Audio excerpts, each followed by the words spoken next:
लगभग 4 बजे राहुल नेहा को छोड़ा और उससे लिपट कर सो गया।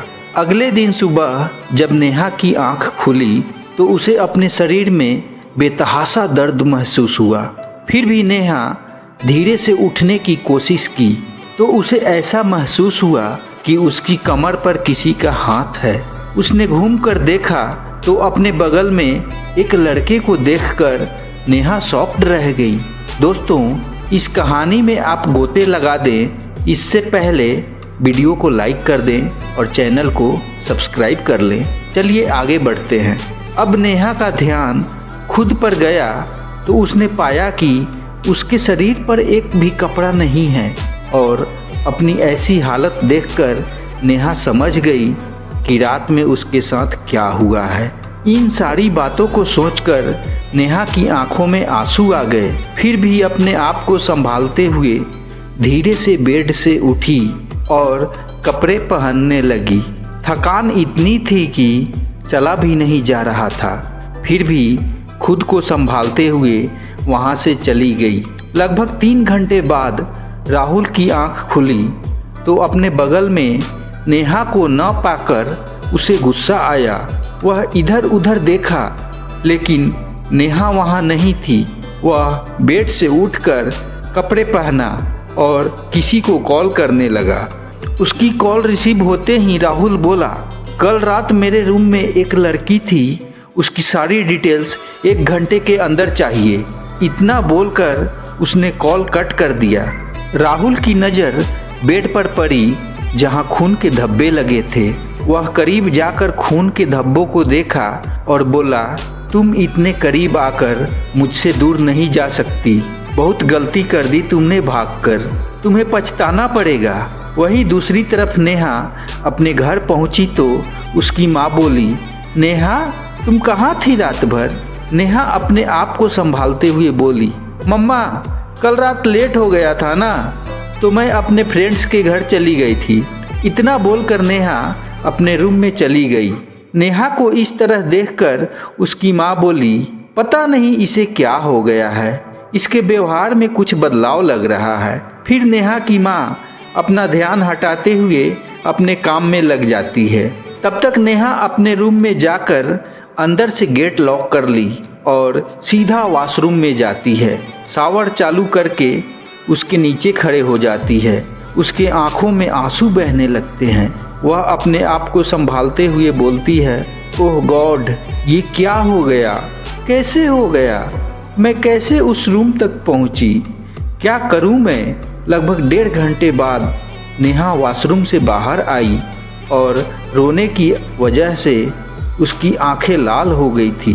वह बेड पर लेट गई और लेटते ही उसे नींद आ गई। जबकि उधर राहुल सक्सेना अपने कुर्सी पर बैठा था और उसके सामने उसका बॉडीगार्ड पैंथर खड़ा था। राहुल बोला, फाइल कहाँ है? पैंथर फाइल देते हुए बोला, इसी में है सारी इन्फॉर्मेशन। राहुल ने फाइल ले ली और पैंथर को इशारा किया तो पैंथर ने बोला, उसका नाम नेहा है और वह 18 साल की है। उसके घर में माँ और एक छोटा भाई है। उसके फादर नहीं है। वह इंटरमीडिएट में पढ़ाई करती है। फिर थोड़ा रुकते हुए पैंथर बोला, ये हमारे ऑफिस में जॉब भी करती है। पैंथर की बात सुनकर राहुल उसे देखने लगा और थोड़ा सोचकर बोला, नेहा को मेरी पर्सनल असिस्टेंट के तौर पर डिप्लॉयड कर दो। राहुल की बात सुनकर पैंथर थोड़ा हैरान हुआ और अपना सर हाँ में हिलाकर वहाँ से चला गया। जैसे ही पैंथर वहाँ से निकला, राहुल नेहा की फोटो देखते हुए बोला, अब कल तुम मेरे सामने होगी बेबी। तुम्हें पता है, मैं अब भी तुम्हारे जिस्म की खुशबू महसूस कर रहा हूँ। एक बार तुम आ जाओ, मैं फिर से तुम्हें महसूस करना चाहता हूँ। उधर शालिनी कॉलेज के कैंटीन में बैठकर चाय पी रही थी। तभी सिंपी जाकर उसके सामने वाली कुर्सी पर बैठ जाती है और कहती है, क्या हुआ शालिनी, इतनी परेशान क्यों लग रही हो? अब शालिनी सिंपी को देखकर बोली, अरे यार पता नहीं नेहा को क्या हो गया है, कल से उसे फ़ोन कर रही हूँ, वह मेरा फ़ोन उठा ही नहीं रही और सुबह उसने मैसेज किया कि मेरा तबीयत ठीक नहीं है, इसलिए मैं कॉलेज नहीं आऊँगी। उसके बाद उसका फ़ोन स्विच ऑफ आ रहा है। सिंपी अपने मन ही मन बोली, लगता है मेरा काम हो गया, और नेहा बर्बाद हो ही गई। इसके बाद वह बोलती है, डोंट वरी शालिनी, हो सकता है सच में कहीं उसकी तबीयत ठीक ना हो। शालिनी उसे सुनकर सर हिलाकर रह गई। तब तक शाम को नेहा की आंखें नींद से खुली। अब वह थोड़ा सा नॉर्मल थी। नेहा अपने कमरे से बाहर आई तो उसकी माँ राधिका उसको देखते ही बोलती है, अरे बेटा, तू कब से सो रही है? तेरी तबीयत तो ठीक है ना? और ये तुम्हारे गले पे कैसा निशान है? अपने माँ के इन सभी सवालों से नेहा काफ़ी घबरा गई।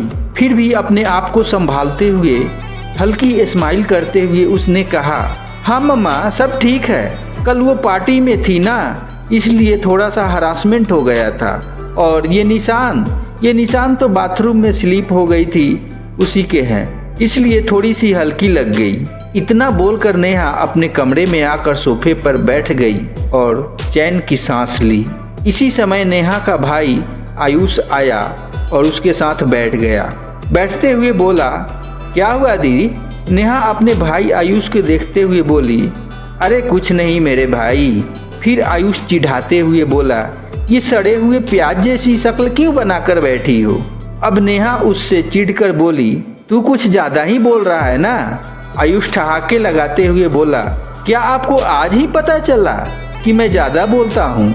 अब दोनों भाई बहन बातों में लग जाते हैं। इसके बाद आयुष की वजह से नेहा अपनी दुख दर्द तकलीफ सब भूल गई। रात को सभी ने खाना खाया और सोने चले गए। अगले दिन सुबह नेहा को ऑफिस जाना था। वह मिरर में खुद को देख रही थी और देखते हुए बोली, जो बीत गया उसे भूल जा नेहा, क्योंकि अब कुछ नहीं हो सकता, सिर्फ तुझे आगे बढ़ना है। इतना बोलकर नेहा खुद मुस्कुराई। इसके बाद वह पिंक शर्ट और ब्लू जीन्स पहनी और बालों को स्ट्रेटनर से संवारी, आंखों में काजल लगाई और होठों पर गुलाबी लिप बाम लगाया। अब तो नेहा बिल्कुल कयामत सी लग रही थी, लेकिन उसे पता ही नहीं था कि आज वह किससे मिलने वाली है। अब वह कमरे के बाहर आई और बोली, मम्मा मैं जा रही हूँ, मुझे लेट हो रहा है। तभी नेहा का फ़ोन बज उठता है। जैसे ही उसने कॉल रिसीव किया, सामने से आवाज़ आती है, नेहा ऑफिस जल्दी आना, बॉस ने बुलाया है। नेहा कुछ बोल पाती इससे पहले कॉल डिस्कनेक्ट हो गया। इसी समय उसकी माँ राधिका दूध का गिलास देते हुए बोली, पहले ये दूध पी ले बेटा, फिर जाना। नेहा बोलती है, क्या मम्मा, मुझे दूध नहीं पीना।